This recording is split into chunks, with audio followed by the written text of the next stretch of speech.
بسم الله الرحمن الرحيم. اللهم صل على محمد وآل محمد. اللهم ارزقني فيه الذهن والتنبيه،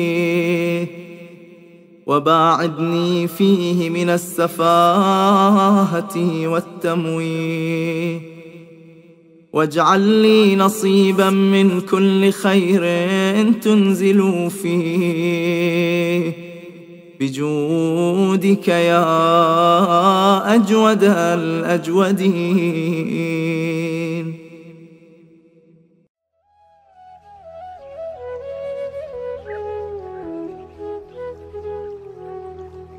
बिस्मिल्लाहिर्रहमानिर्रहीम।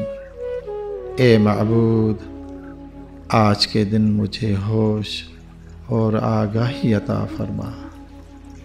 मुझे हर तरह की नासमझी और बेराह रवी से बचा के रख, और मुझको हर उस भलाई में से हिस्सा दे जो आज तेरी अताओं से नाजिल हो, ये सबसे ज़्यादा अता करने वाले।